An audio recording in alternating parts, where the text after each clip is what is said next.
नमस्कार, बहुत स्वागत है आप सभी का हमारे इस खास कार्यक्रम में। मैं हूं आपके साथ प्रशंसा। सबसे पहले आप सभी को शारदीय नवरात्रि की बहुत शुभकामनाएं। नवरात्रि का पावन पर्व चल रहा है और आज शारदीय नवरात्रि का तीसरा दिन है। नवरात्र का तीसरा दिन मां चंद्र घंटा को समर्पित होता है।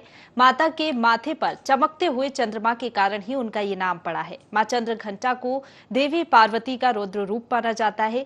देवी चंद्र घंटा की पूजा करने से सभी प्रकार की बाधाएं और संकट दूर होते हैं। कहते हैं जो व्यक्ति मां चंद्र घंटा की श्रद्धा और भक्तिभाव से पूजा करता है उसे मां की कृपा प्राप्त होती है। मां चंद्र घंटा को प्रसन्न कैसे करें, पूजा विधि क्या होगी, ये बताने के लिए हमारे साथ पंडित राम किशोर वैदिक जी स्टूडियो में मौजूद हैं। पंडित जी, बहुत स्वागत है आपका। सबसे पहले मैं चाहूंगी कि आप मां चंद्र घंटा के स्वरूप और उनकी महिमा के बारे में बताएं। या देवी सर्वभूतेषु शक्तिरूपेण संस्थिता नमस्तस्यै नमस्तस्यै नमस्तस्यै नमो नमः। माँ जगदम्बा जो चंद्र घंटा का रूप है वो आप चंद्र प्लस घंटा, जो माँ जगदम्बा जो जगत जननी आधार शक्ति हैं उनके जो शोभायमान मुकुट हो रहा है वो घंटा है, लेकिन वो घंटा का जो आकार है वो चंद्र के जैसा है। इसलिए घंटा भी जो लगा हुआ है देखने में सदृश्य जो है मुकुट हो रहा है, लेकिन वो घंटे के समान है और उसका जो आकार है वो चंद्र के जैसे है। इसलिए उनका नाम चंद्रघंटा माँ कहा गया। और इनके हाथों में जो है अलग अलग आयुध हैं, खड्ग है, पास है, ढाल है, तलवार है। 10 हाथ 10 भुजाओं में अलग अलग 10 शस्त्र धारण करें। भगवती सिंह पर विराजमान है और दैदीप्यमान लोकानम सर्व भयंकर कारिणी। माँ जगदम्बा ऐसी दैदीप्यमान हो रही हैं जैसे स्वर्ण की आभा दैदीप्यमान होती है। ऐसे ही माँ जगदम्बा चंद्रघंटा सोने के जैसे दैदीप्यमान संसार में दिख रही हैं और जिनका तेज, जिनका ओज देखकर ही भक्त डर रहे हैं, किसी भी प्रकार से भयक्रांत हैं। माँ चंद्रघंटा के इस रूप को ही देखकर उनका भय समाप्त हो जाता है। बिल्कुल पंडित जी, अब मैं चाहूंगी कि आप हमारे दर्शकों को पूजा विधि बताइए कि किस तरीके से पूजा अर्चना की जा सकती है माता रानी की। माता रानी की जो चंद्रघंटा माँ की, आज देखिए नवरात्र का तृतीय दिवस है और आज आपको माँ भगवती चंद्रघंटा का पूजन करना है। पूजन की सामग्री में आपको विशेष करके भगवती को दूध अर्पण भगवान भगवती को जरूर करना है। और जो पूजन सामग्री आप जो जहाँ पर आपने विग्रह रखा है, जहाँ आप पिछले 2 दिन से जहाँ पूजन कर रहे हैं, वहीं पर आप माँ चंद्रघंटा का आवाहन करें। यदि आपके पास कोई स्वरूप है, चित्र है माँ चंद्रघंटा का, तो बहुत अच्छा है। और नहीं भी है तो मन ही मन माँ को याद करिए। चंद्रघंटा का इस रूप को आप ध्यान कर कर, हे चंद्रघंटा माँ, आप हमारा जो है सारे जीवन के जितने कष्ट हैं उनको हरिए और हमारी जो परेशानियां आ रही हैं, क्योंकि चंद्रघंटा माँ ऐसी हैं जैसे व्यापार में परेशानी है, आपको भय है, दुख है, किसी भी प्रकार का कलह पीड़ा अगर हो रही है तो उन सबको हरने वाली वो माँ चंद्रघंटा है। आप जब पूजन करने के लिए बैठें तो सर्वप्रथम आप पूजन की सारी सामग्री रख लीजिए। रोली है, चावल है, सिंदूर है, गुलाल, अबीर और अबीर गुलाल के बाद सुगंधी इत्र। देवी को इत्र बहुत प्रिय है और भगवती जगदम्बा के लिए मोगरा का आप इत्र ले लीजिए, चंदन का ले लीजिए। अगर आपके पास उपलब्ध हो जाए तो केवड़े का इत्र, और अगर ये सब उपलब्ध नहीं है तो सुगंधी तेल कोई भी आप अर्पण भगवती को कर सकते हैं। यह इत्र होगा। इसके बाद सिंदूर और आदि, गुलाल, अबीर, धूप, दीप। धूप में ऐसा कहा गया है कि अगरबत्ती नहीं जलाना चाहिए। आज प्रथा में हमारे सारे समाज में अगरबत्ती आ गई है। अगरबत्ती में धूप तो मिली है, लेकिन अगरबत्ती में कहीं ना कहीं बांस को जलाया जाता है। या कोशिश करें वो बांस में ना हो, क्योंकि वंशस्तु भगवान रुद्रा, बांस साक्षात भगवान शिव का स्वरूप माना गया है और बांस ही वंश का भी कारक माना गया है। इसलिए कोशिश करें आप अगरबत्ती की जगह धूप बत्ती आप भगवती को जलाएं जहाँ पूजन अर्चना आप कर रहे हैं। और यह सब आपकी पूजन तैयारी हो गई। इसके बाद नैवेद्य में अन्य अन्य प्रकार के जैसे आपके जो सामर्थ्य हो वो नैवेद्य आप बनाइए, बाजार से ले आइए। विशेष करके दूध का आज नैवेद्य चंद्रघंटा माँ को आपको अर्पण करना है। और लाल लाल वस्तुएं, नैवेद्य भी अर्पण और विशेष उपाय तो दूध है ही है, साथ में लाल वस्तुएं, मिठाई में जो भी चढ़ाएं तो वो कोशिश करें लाल रंग की हो। और फल जो चढ़ाए तो फल में देखिए लाल में सेव फल है, अनार भी प्रायः देखा होगा लाल ही लगभग रहता है, और ऐसे लाल कलर के फूल, कनेर का फूल हो सकता, जासुन का फूल हो सकता है, गुलाब का फूल हो सकता है, ये भगवती को विशेष प्रिय पुष्प हैं। और इस प्रकार से जब आप तैयारी कर लें, फिर जब भगवती जगदम्बा की आप पूजन करने के लिए बैठें तो सर्वप्रथम हाथ जोड़ें, माँ अब हम आपकी पूजन आज तृतीय दिवस में प्रारंभ करें। अपने आप को जल छिड़कें, आप पवित्रो वा, अपने को पवित्र करें। फिर 3 बार आचमन करिएगा। आचमन करने के बाद फिर जमीन को शुद्ध करें, जिस स्थान पर, जिस आसन पर आप बैठे हैं। उसके बाद अपने को तिलक लगाइए। तिलक लगाने के बाद फिर भगवती की पूजन प्रारंभ करें। सबसे पहले गणेश जी का पूजन करेंगे, गणेश जी का ध्यान करेंगे। ध्यान पूजन करने के बाद फिर कलश जो आपने रखा है, जिसको हम घट कहते हैं, उस घट की भी हमको पूजन करना है। पहले गणेश गौरी की, फिर घट की। फिर घट की जब पूजन हो जाए, पूजन कैसे करना है, रोली चढ़ा दिया, फिर चावल रख दिए, फिर अक्षर चढ़ा दिए, फिर पुष्प चढ़ा दिए, फिर अबील गुलाल सिंदूर आदि सब चढ़ा दिया, और जो भी आपने विशेष नैवेद्य लाए हैं वो नैवेद्य कलश पे और गणेश गौरी के अर्पण कर दिया। तत्पश्चात जो है अब भगवती जगदम्बा जगत जननी का पूजन करना है। जो आपने विग्रह रखा हुआ है उस विग्रह की आराधना करना है। आराधना करें, क्योंकि भगवती सब एक ही हैं, क्योंकि सारा रूप पार्वती का ही है, लेकिन हमको नाम आज चंद्रघंटा का स्मरण करना है, उनका स्मरण बना रहे और उसी विग्रह में उसका पूजन करें। फोटो है तो बहुत अच्छी है, वरना नाम से ही नाम स्मरण करते हुए माँ चंद्रघंटा की अर्चना करें। रोली कुंकुम अक्षत पुष्प आदि ये सब अर्पण करें, और भगवती जगत जननी के लिए हर दिन प्रतिदिन कोशिश करें 3 बेलपत्र अवश्य अर्पण करें।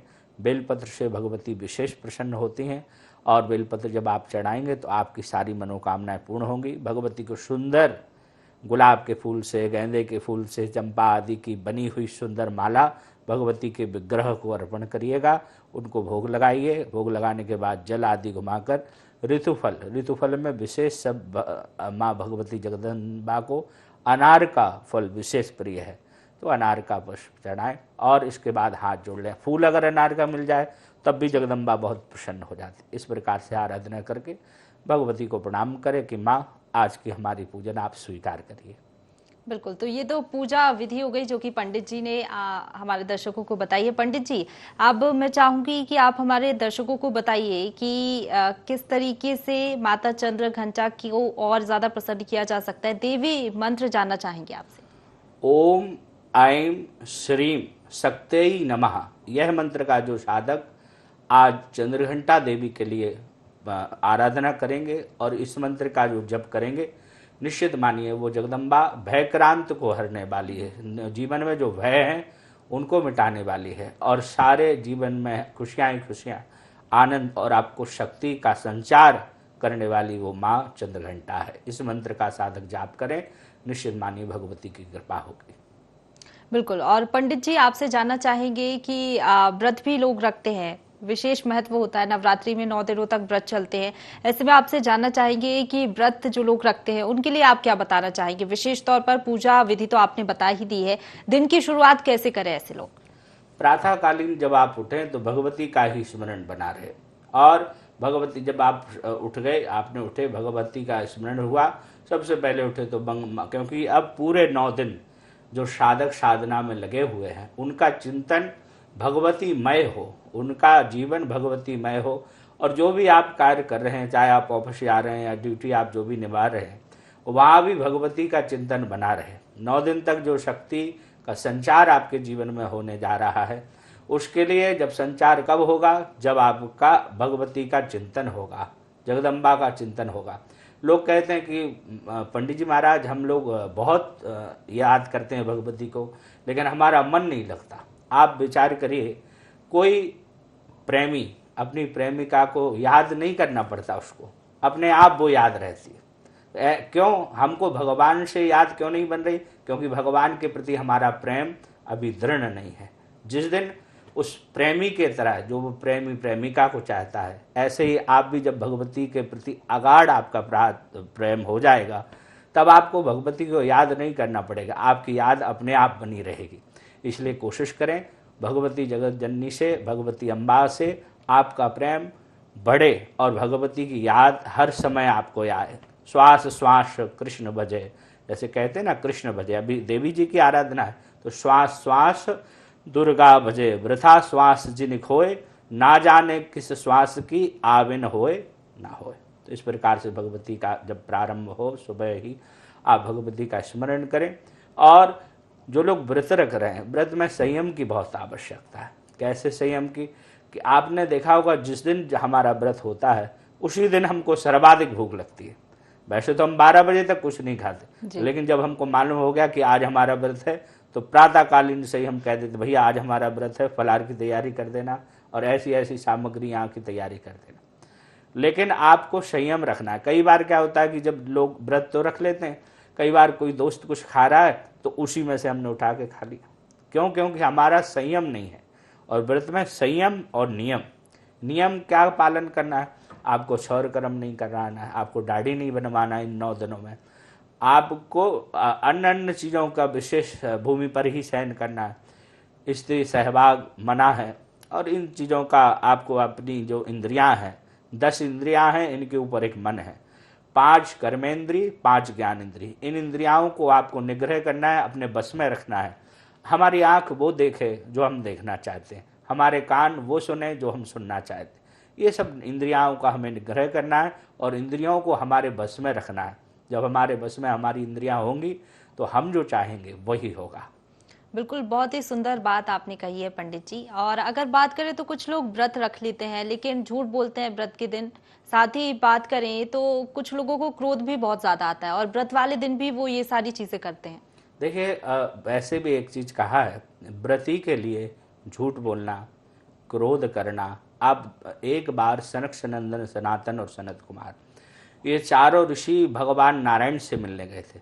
और जैसे ये नारायण से मिलने के लिए गए तो वहाँ जय और विजय जो द्वारपाल हैं उनने उनको रोका कि भाई अभी भगवान शयन में हैं, अभी आप अंदर नहीं जा सकते। सनत कुमारों ने कहा कि भाई आप हमको नारायण से मिलने के लिए रोक रहे हो, हम तुम्हें श्राप देते हैं, जाओ तुम 3 जन्म के लिए राक्षस हो जाओगे। और जैसे ही ये राक्षस होने का श्राप दिया, भगवान नारायण वहीं प्रकट हो गए द्वार पर ही। भगवान ने कहा कि अरे ये हमारे दास हैं, हमारे सेवक हैं और इनने आपका अपराध किया। जैसे आपने देखा होगा किसी का कोई पालतू कुत्ता अगर किसी को काट ले तो उसको जो डंडा पड़ेगा तो वो तो पड़ेगा ही, लेकिन जिसका है उसको भी गाली कम नहीं मिलेगी, उसको भी लोग कई बार कई चीज़ें सुनाते हैं। ऐसे ही नारायण ये कह रहे हैं कि ये हमारे निज सेवक हैं और इनने आपका अपराध किया, इन्होंने आपको इस प्रकार से कहा, हम भी दंडनीय अपराधी हैं, हमको भी आप जो है दंड दीजिए।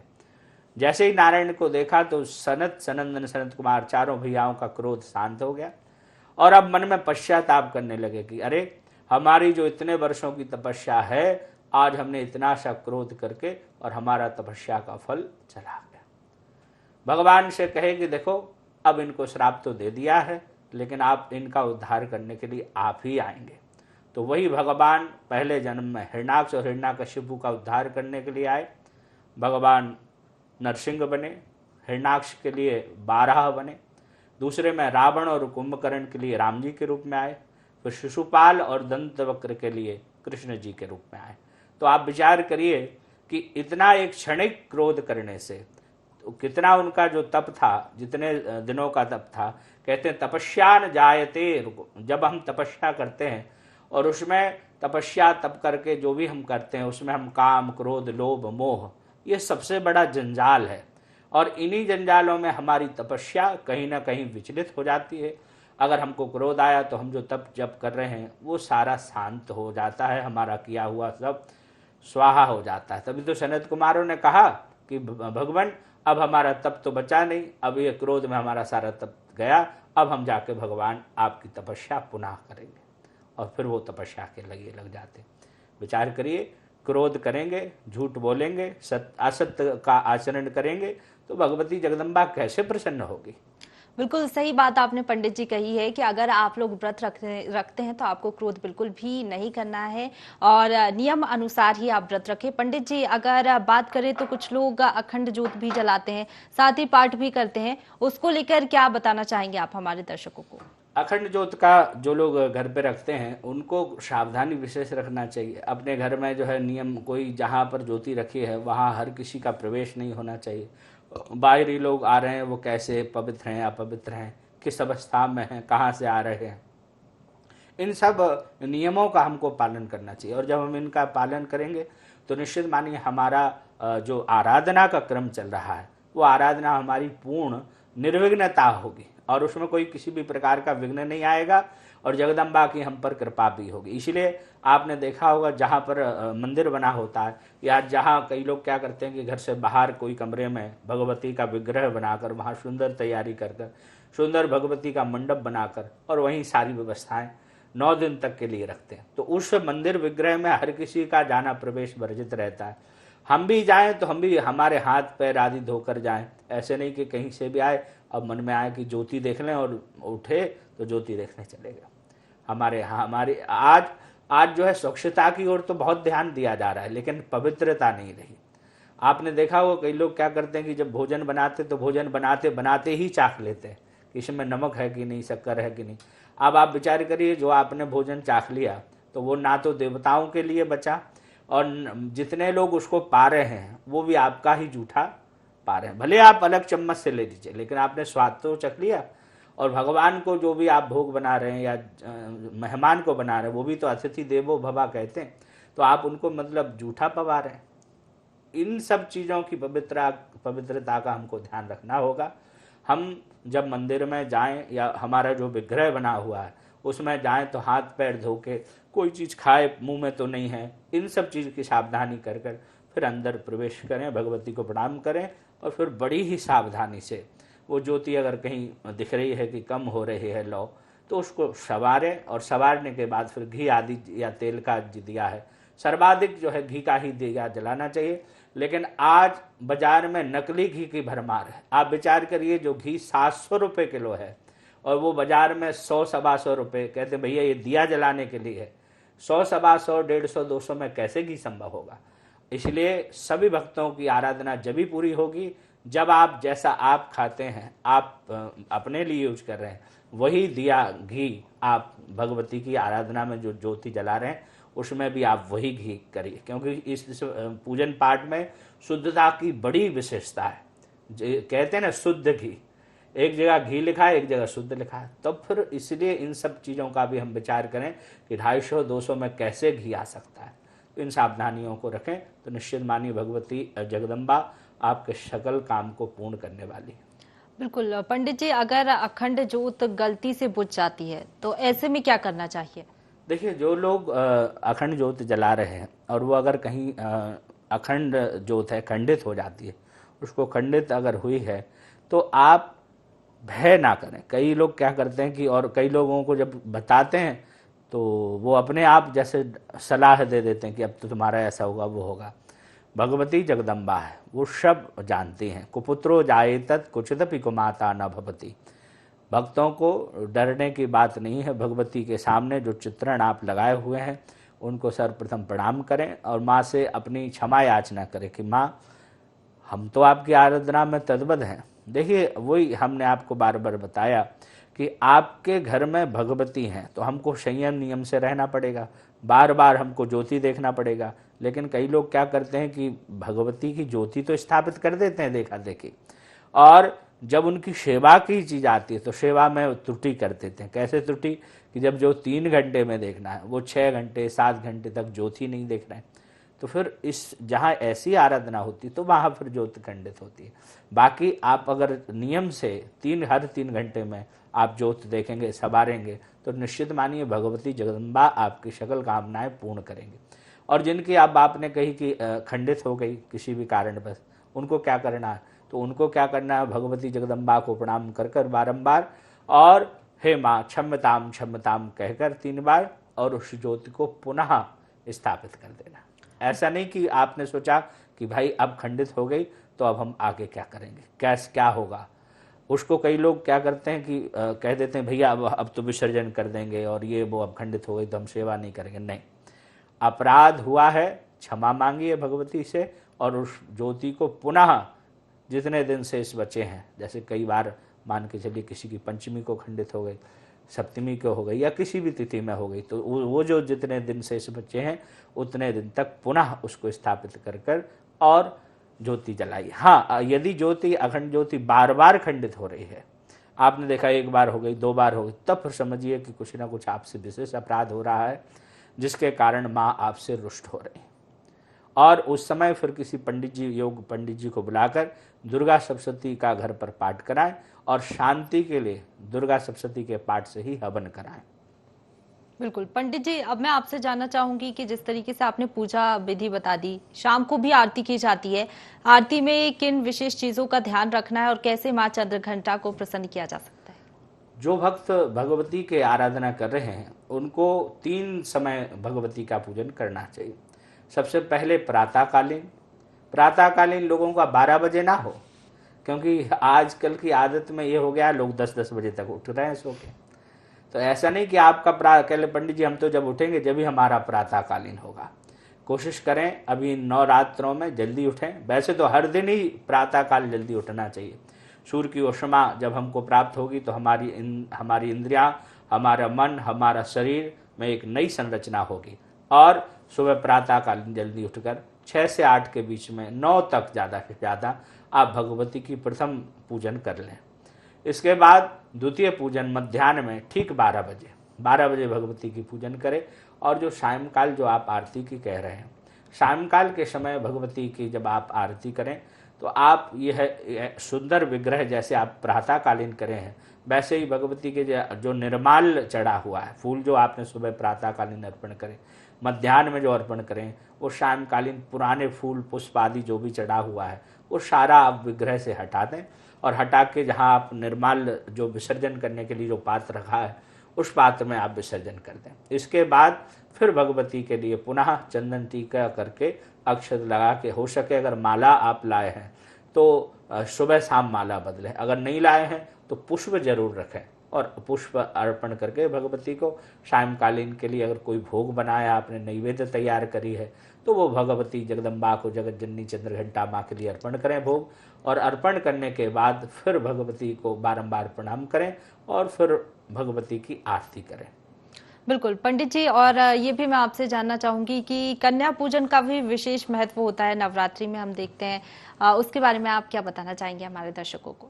देखिए, बहुत अच्छा आपने विषय किया है। कन्या पूजन, कन्या ऐसे कहा गया है, ये जो शक्ति है, शक्ति कन्या का रूप माना गई है। और कन्या का रूप माने जो लोग कन्या का पूजन कर रहे हैं, कन्या की आराधना कर रहे हैं, उनको आज हम लोग क्या करते हैं, सप्तमी अष्टमी नवमी को ही कन्या का भोजन कराते हैं। लेकिन आप देवी भागवत जी पढ़ेंगे तो देवी भागवत में स्पष्ट लिखा है कि प्रथम दिवस में 1 कन्या, दूसरे दिन में 2 कन्या, तीसरे दिन में 3 कन्या, ऐसे जैसे दिन बढ़ेंगे वैसे वैसे कन्याएं बढ़ती जाएंगी। और अगर इस प्रकार से कोई भगवती की आराधना करे तो निश्चित मानिए भगवती जगदम्बा उसकी सारी मनोकामनाएं पूर्ण कर देती। हम लोग केवल सप्तमी अष्टमी नवमी के लिए बैठे रहते हैं, लेकिन देवी भागवत जी कहती है कि आप प्रतिपदा से लेकर नवमी तक पर्यंत किसी भी दिन आप कन्या भोजन करा सकते हैं। और आपको अगर विशेष फल भगवती की आराधना का चाहिए तो आप ऐसे भक्तों को चाहिए कि पहले दिन में 1 कन्या, दूसरे दिन में 2, तीसरे में 3, चौथे में 4, 5वें में 5, छठे दिन 6, 7वें दिन 7, 8वें दिन 8 और 9वीं के दिन 9। इस प्रकार से जो लोग कन्या भोजन कराते हैं तो भगवती एक विशेष प्रसन्न हो जाती हैं और भगवती का आशीर्वाद भक्तों को प्राप्त होता है। लेकिन एक और चीज़ यहाँ कहेंगे, लोग केवल नवरात्र में कन्याओं का पूजन करते हैं और बाद में आप देख रहे हैं कितने व्यभिचार आज समाज में आ रहा है। तो हमारा एक भाव ये भी है कि सभी भक्त अपने मन में यही भी दृढ़ता लाएं कि जिस भावना से आप नवरात्र में शक्ति की आराधना कर रहे हैं, कन्या का पूजन कर रहे हैं, वो जीवन पर्यंत ही कन्यामय मानकर और भगवती की आराधना करें, तब आपका जीवन उद्धार होगा। केवल नवरात्र में कन्या पूजन करने से कुछ नहीं होगा, आपकी मनोस्थिति भी आपको बदलना होगा। बिल्कुल पंडित जी, और नवरात्रि का जब पावन पर्व चलता है तो कहते हैं कि दान का भी विशेष महत्व होता है। कुछ लोग दान भी करते हैं, गरीबों को हो गया या फिर अलग अलग चीजें भी की जाती हैं, इसका क्या महत्व होता है? देखिए, जब भगवती की आराधना कर रहे हैं, दान, दया और दक्षिणा, गरीबों को आप जो दान करेंगे वो दया के रूप में आएगा। आप किसी लंगड़ा को, किसी अंधे को, किसी बहरे को, अगर इन सब को आप जो दे रहे हैं वो आप उनकी लाचारता पे देख के कि भाई ये लंगड़ा, इसको हम कर दें, तो वो आप उस पर दया कर रहे हैं। दान का दान, दया, दान और दक्षिणा, ये 3 पहलू है। दया किसी पर भी की जा सकती है। दया सर्वभूतेषु, आजकल लोग कुत्ते पे बहुत दया कर रहे हैं, तो दया किसी पर भी हो सकती है, किसी भी जीव पे हो सकती है। लेकिन दान केवल अधिकारी दान का ब्राह्मण है, और जब आप ब्राह्मण को दान करेंगे तब उसका फल आपको मिलेगा। नवरात्र चल रहे हैं, नवरात्र में आप अलग अलग वस्तुओं का दान कर सकते हैं।